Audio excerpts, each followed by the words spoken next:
Misfortune did not stop at my mother's grave. It seemed as though one tragedy simply waited for another. Not long after returning to work, my father lost his job. Everything began to change little by little. My mother's belongings disappeared. Her clothes, her house, her possessions, things she had worked for and treasured were sold until there was almost nothing left of her in our home. It felt as though we were losing her all over again. When the time came to leave the company house, my father decided we would return to Port Harcourt. His employers gave him a lump sum as gratuity, money that was supposed to help us begin again. But life in Port Harcourt was nothing like I imagined.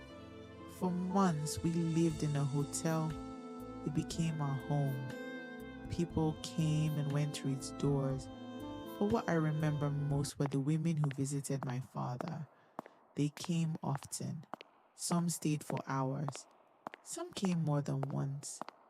My sister and I watched quietly from the corner of the room, never asking questions. One day, while speaking to one of the women, my father looked at us and smiled. He said, "These are my children, but they are not the amiable type."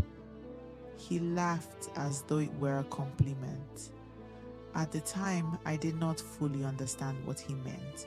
I only knew that he trusted our silence.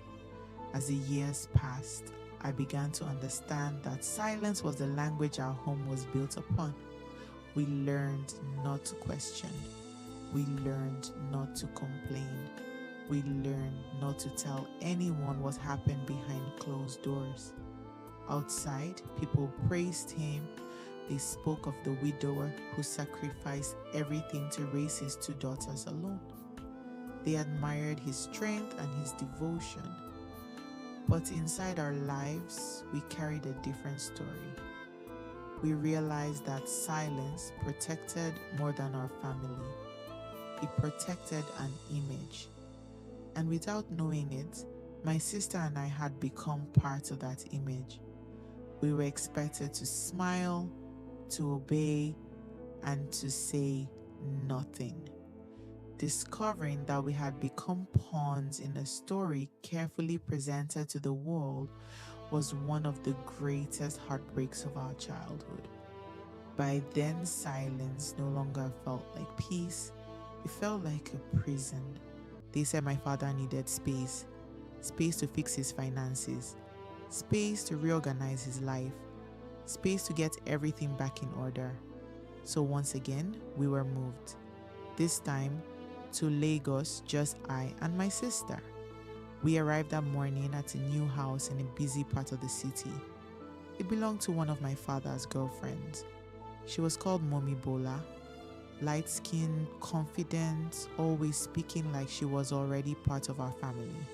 She was a divorced woman with 4 children, 3 boys and 1 girl. From the first day, she insisted we call her Mommy, and slowly, she began to position herself as if she already was. Her children were different in their own ways. The first son hardly spoke. There was something unsettling about him, something people ignored but could not explain. Even his presence carried discomfort. The second son was intelligent, sharp, and surprisingly nice to us during the day. He helped us settle in, explained things, and made the house feel almost normal. But there was something everyone tried not to talk about. At night, he changed. The house would become tense. Doors would lock earlier. Voices would lower. And then it happened. We saw it for the first time.